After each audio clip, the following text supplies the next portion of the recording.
Šiuo metu randatės Labūnovo žemės ūkio bendrovės Miežių lauke, kuriame vyksta derliaus nuėmimas. Čia šiuo metu dirba 4 kombainai. Ir tuos kombainus, kad jie gerai dirbtų, reikia išvežti grūdus. Tai geriausiai mums sekasi grūdus išvežti su automobiliais KAMAZ.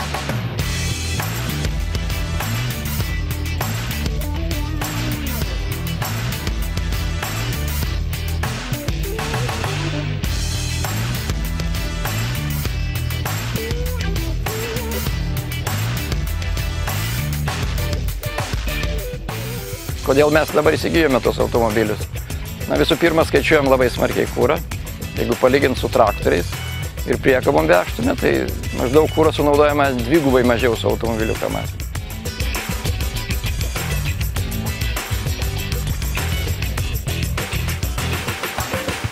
Automobiliai yra sukomplektuoti su kondicionierium, kas vairams labai patinka.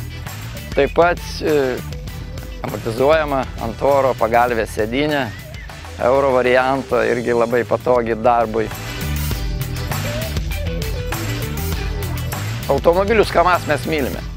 Dėl to juos pilame gan kokybiškus tepalus, bet šiaip jų aptarnavimas, remontas yra labai pigus. Sakau labai tai sąlyginai, todėl kad vairuotojas gali visą automobilį suremontuoti pats. Jau po garantijos automobilio detalių galima gauti Kaune sočiai, o tos detalės nėra labai brangios ir negaliu pasakyti, kad tie automobiliai labai smarkiai ir gestų.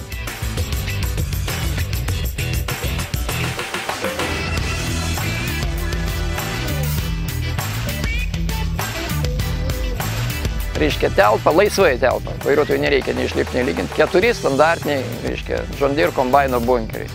Taip, bet John Deere kombaino bunkeris gali būti 12 000 litrų, tai va tokius 4 laisvai supilam. Iš bėdos, aišku, palyginus, galime supilti 5, jeigu čia kur nors atsitiktų kokią nelaimę ar padangą nuleistų kitam KAMAZui. Tai irgi labai smarkiai padeda, todėl kad tu turi atsargoj dar vieną bunkerį, kurį gali įpilti bet kada lauke.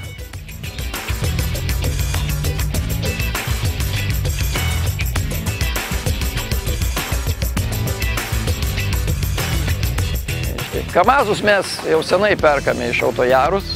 Kodėl perkame? Todėl, kad nė karto dar nepavedė. Mes iš jų esam paskutiniu metu nusipirkę 5 KAMAZus. KAMAZai buvo pristatyti laiku, pristatyti tokios komplektacijos, kokios mes norėjome. Kadangi tie nauji dar negenda, tai tikriausiai ir suremontuoti, jeigu reikėtų, tai suremontuotų nuostolių.